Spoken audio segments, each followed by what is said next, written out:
Welcome back mga katambalan, mga hot topic and issue pag-usapan natin. Update po tayo kay Alden Richard kung saan ay dumalaw nga po itong si Alden sa Napolcom Regional Office 7. Nakikita naman yung ilang mga video na may mga photo nga itong si Alden kasama yung mga taga Napolcom at nagbigay din ng ilang mensahe itong si Alden itong sa mga taga Napolcom at makikita naman dun sa video na ini-inspect itong si Alden kasama yung mga taga Napolcom na talaga namang very serious ang isang Alden Richard.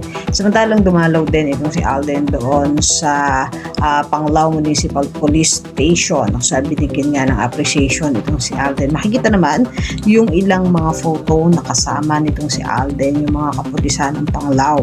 At makikita rin yung ilang mga photo na kung saan listener nga po nitong si Alden.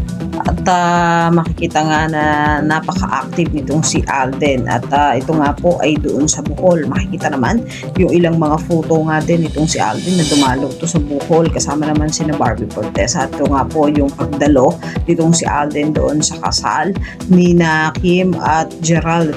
Isa pa nga po sa naging post naman itong si Alden ay ang photo naman niya kasama naman po ang Vivo X300 Pro na kung saan ay talaga naman nag-enjoy itong si Alden doon sa camera na gamit niya at may caption pa nga po doon na lights work with my Vivo X300 Pro and its 200 MP series Oppo Telecom camera na kung saan ay napakagwapo ng isang Alden Richard doon sa sinare niyang photo sa kanyang social media account. Yan po yung mga update natin ngayon kay Alden. Kaya mga katambalan, ano masasabi niyo? Comment lang sa comment section pag-usapan natin. Yan ang mga hot topic and issue dito lamang sa Tambalang JK.